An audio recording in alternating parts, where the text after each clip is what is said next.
Amado irmão, amada irmã, paz e bem. Na nossa Gotas de Franciscanismo desta semana, iremos falar de um santo muito importante na história da ordem franciscana, São Boaventura de Banho Régio, um dos ministros gerais de nossa ordem. E ele nos ensina: não creia que seja bastante a si a leitura sem a unção, a investigação teórica sem a devoção, a pesquisa sem a admiração, a ponderação sem a exultação, o esforço sem a piedade, o conhecimento sem o amor, a inteligência sem a humildade, o estudo sem a graça divina, a imagem sem a sabedoria inspirada por Deus. Em 1217, 9 anos antes da morte de São Francisco de Assis, nasceu em Banho Régio, cidade próxima a Viterbo, na Itália, João de Fidanza. Filho de João de Fidanza, nobre médico de quem herdou o nome, e de Dona Maria, também pertencente à nobreza italiana. Desde cedo, este jovem rapaz estava destinado a uma vida promissora, não apenas pela sua origem, antes e principalmente pela sua vocação. Existem poucos dados acerca da infância e juventude deste santo franciscano. Sabe-se, no entanto, que durante a infância ele foi acometido por uma grave enfermidade e curado após as orações de sua mãe, pedindo a intercessão de São Francisco de Assis, como o próprio santo mais tarde escreverá no prólogo de sua Legenda Maior de São Francisco. Em 1238, o jovem estudante aproximou-se mais da ordem dos frades menores e em 1243 recebeu o hábito franciscano, professando seus votos com o nome de Frei Boaventura. Não era para menos, devido à sua sorte ao longo da vida. Entre os anos de 1243 e 1248, Boaventura estudou teologia juntamente com o dominicano Tomás de Aquino, tendo como mestre o então frei Alexandre de Ales, que recebera o hábito minórico em 1235, já com 50 anos de idade. Este mestre de teologia foi tão importante na vida de São Boaventura que mais tarde será chamado de pai e mestre pelo doutor Seráfico. Em 1248, Frei Boaventura recebeu a licenciatura de bacharel em estudos bíblicos, primeiro grau da vida docente de então. Neste período, teve início a intensa atividade acadêmica do mestre defensor da pobreza. No ano de 1250, o santo doutor recebeu o título de bacharel sentenciário, ou seja, recebeu o direito de comentar as sentenças de Pedro Lombardo.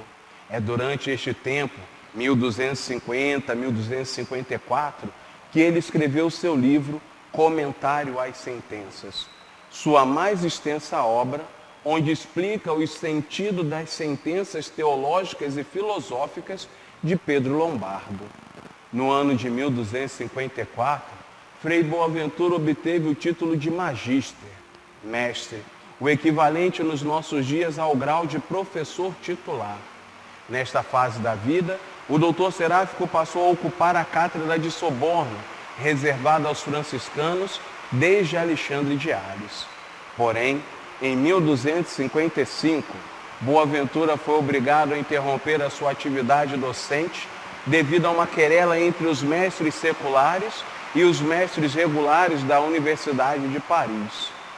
Neste período, Guilherme do Santo Amor empreendeu na referida Universidade de Paris uma campanha para questionar os direitos de lecionar e de existir das ordens mendicantes, que já ocupavam 3 cátedras na Soborno. 2 delas pertenciam aos dominicanos e uma aos franciscanos. Neste contexto de disputa, Frei Tomás de Aquino e Frei Boaventura uniram-se para defender a razão de existência e o direito de ensinar dos membros de suas ordens. Em 23 de outubro de 1256, o Papa Alexandre IV designa nominalmente a Frei Boaventura da Ordem dos Menores e a Frei Tomás de Aquino da Ordem dos Pregadores o direito de ocuparem as suas cadeiras na Universidade de Paris. Contudo, meu irmão, minha irmã, o santo franciscano só recebeu o grau de doutor e foi acolhido entre os mestres da Soborna em 1257, juntamente com o Santo Tomás de Aquino. Este título chegou tarde demais para Frei Boaventura, pois no dia 2 de fevereiro deste mesmo ano, 1257, ele foi eleito ministro-geral da Ordem dos Frades Menores, o 7º sucessor de São Francisco de Assis, e por isso teve de abandonar a atividade docente para sempre. A eleição do doutor Seráfico para o generalato da Ordem Franciscana deu-se de modo interessante. Os ministros provinciais e o ministro-geral da Ordem, João de Parma, reuniram-se em um capítulo geral, reunião em que são tomadas as principais decisões a respeito do futuro da Ordem e dos frades, para a eleição do próximo sucessor de São Francisco.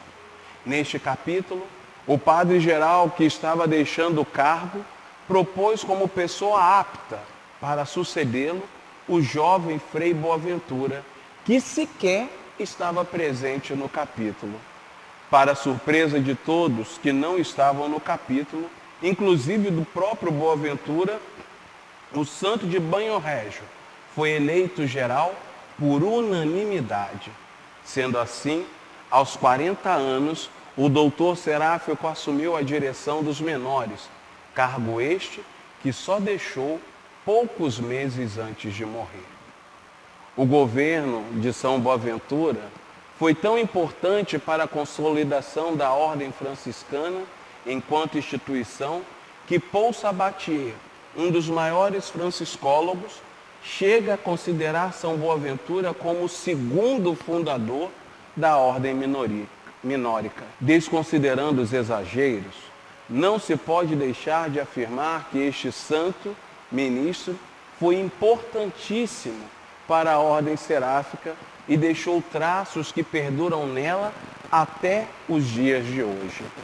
Poucos meses após a sua eleição, no dia 23 de abril de 1257, o padre-geral Boaventura escreveu sua primeira carta encíclica, denunciando os abusos que estavam acontecendo dentro da Ordem Seráfica.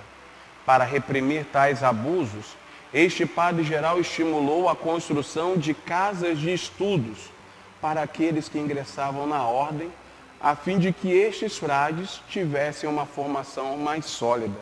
Eram os Studia Generali Ordinis.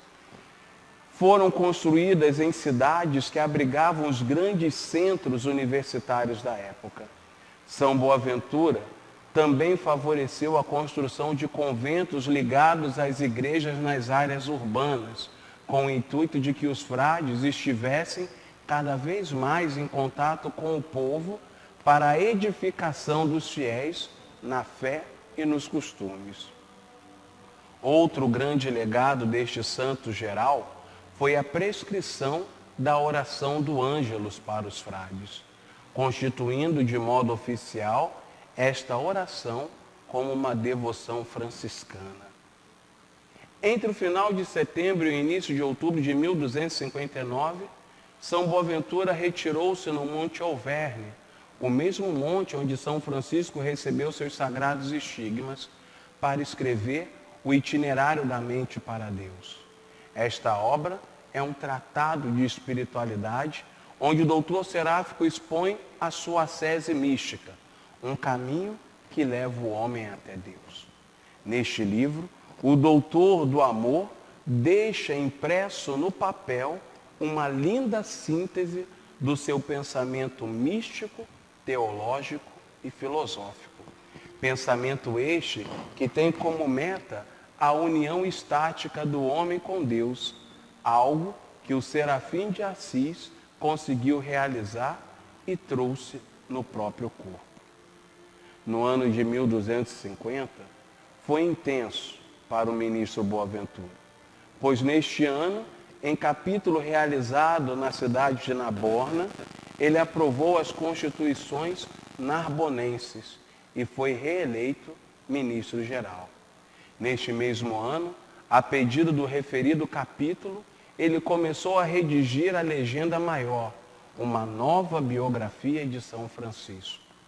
Também em outubro deste mesmo ano, o doutor Seráfico acompanhou a transladação do corpo de Santa Clara da igreja de São Damião, restaurada por São Francisco, para a Basílica de Santa Clara, construída dentro dos muros de Assis, onde outrora fora a igrejinha de São Jorge. No capítulo de 1263, São Boaventura apresentou a Legenda Maior, que foi aprovada pelos frades que lá se encontravam. Neste mesmo ano, no dia 8 de abril, ele participou da transladação do corpo de Santo Antônio da cidade para a cidade de Pádua. No momento da exumação do corpo do santo paduano, o padre-geral percebeu que a língua do santo estava incorrupta e disse: ó língua bendita de Santo Antônio, que sempre louvastes a Deus e convidastes a outros a louvá-lo, nós também admiramos quanto fostes valiosa na presença dele. Antífona essa, ainda rezada hoje nos conventos franciscanos. Em 1266, houve um outro capítulo no qual Frei Boaventura foi reeleito geral da Ordem Franciscana. Notem que até aqui são 3 vezes.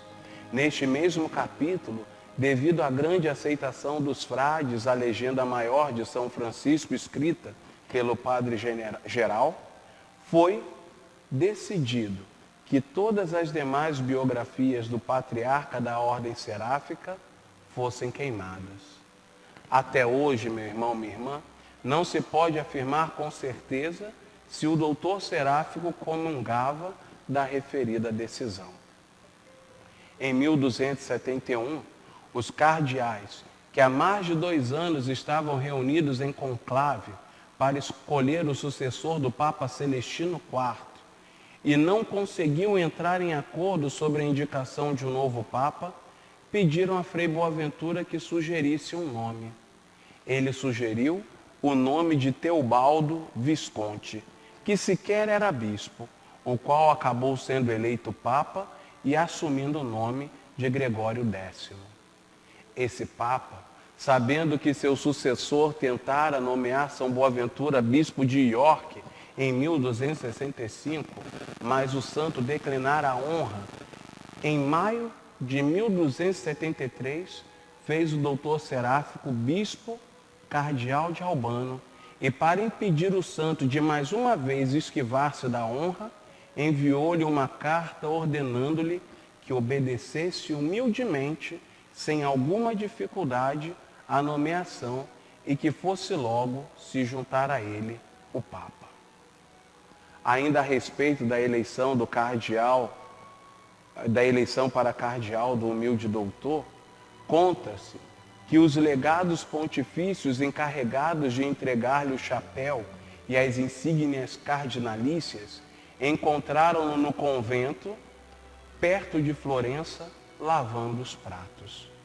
Em fevereiro de 1274, após as primeiras reuniões do segundo concílio de Leão, que o cardeal de Albano fora chamado para dirigir os trabalhos juntamente com Frei Tomás de Aquino, São Boaventura convocou um capítulo extraordinário e pediu renúncia de seu generalato, permanecendo, porém, no governo da ordem até o mês de maio.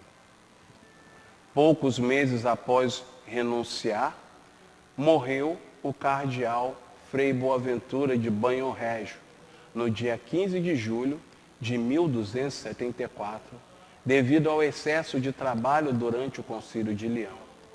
Seu corpo foi sepultado num túmulo da Igreja Franciscana de Leão. Porém, em maio de 1562, o corpo do 7º sucessor de São Francisco foi queimado pelos huguenotes e as cinzas foram lançadas no rio da cidade. no dia 14 de abril de 1482, o Papa Sisto IV canonizou São Boaventura, conferindo-lhe também o título de doutor da Igreja, após uma campanha pela canonização do doutor seráfico, promovida por São Bernardino de Sena.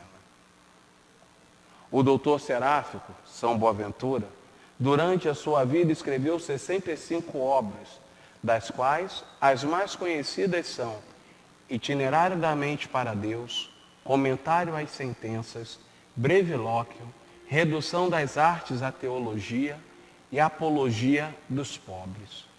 Embora este santo franciscano tenha aceitado muitos elementos da filosofia aristotélica, não se pode negar que a sua filosofia aproxima-se mais do pensamento de Santo Agostinho. O pensamento bonaventuriano parte da firmeza da fé. Por isso, ele subordina a filosofia à teologia. Sendo Boaventura o doutor do amor, para ele, a meta final de toda a aspiração terrena é o amor de Deus na sabedoria. Por essa razão, Boaventura deseja que todas as ciências sejam postas a serviço do amor. Até porque, segundo ele, sem amor, todo conhecimento é inútil. E o fiel que crê está mais seguro acerca do que sabe do que o filósofo. Teologicamente, o pensamento desse santo franciscano é totalmente trinitário. Em toda parte vê reluzir vestígios e imagens da Santíssima Trindade, graças à estrutura trinitária que Deus imprimiu no mundo. Esta sistematização foi realizada de maneira tão intensa e sublime que o próprio São Boaventura veio também a inflamar-se de amor, tal como um serafim. Daí o seu título, Doutor Seráfico. A obra mística deste santo indica a todos aqueles que desejam conhecer a Deus o caminho do amor que se consome diante de Deus. A mesma via trilhada pelo pobrezinho de Assis e pelo humilde de Paris. Ao propor uma sese mística, o santo de Banho Régio percebe a imanência de Deus no mundo sensível. Por isso, para ele, o itinerário que a mente humana deve percorrer para repousar em Deus começa pela contemplação da beleza do Criador presente no mundo sensível. Sendo assim, a obra da criação é uma estrada real que leva o homem para Deus, e o mundo é um livro que grita aos homens o amor que Deus tem por eles. Daí, para o referido santo, nasce a necessidade do homem que quer encontrar a paz estática em Deus, de contemplar atentamente os sinais da obra criada que apontam para o alto. Sendo o itinerário da mente para Deus um caminho de subida para o céu, a oração ocupa o primeiro lugar deste itinerário, pois os passos dados nesta estrada dependem muito mais da graça de Deus que do esforço humano. Portanto, meu irmão, minha irmã, para São Boaventura, devemos primeiro rezar, depois viver santamente e, a partir daí, estarmos atentos às verdades que se hão de descobrir, pois somente assim, ao contemplar os vestígios de Deus imanentes no mundo, seremos elevados progressivamente ao cume do monte no qual Deus se revela, Sião Alverne. Num mundo à beira de um caos climático ecológico, o doutor seráfico, com sua reflexão filosófico-teológica, indica ao homem odierno o caminho para uma relação harmônica entre os seres humanos e as demais criaturas, onde estas adquirem dignidade de vias, de caminhos, de meios que conduzem o homem até Deus fonte de toda beleza e bondade presente na obra da criação. São Boaventura, de Banho Régio, rogai por nós. E aí, gostou do vídeo? Curta a nossa página, se inscreva no canal, nos acompanhe. Contamos com a sua ajuda para a divulgação. Paz e bem.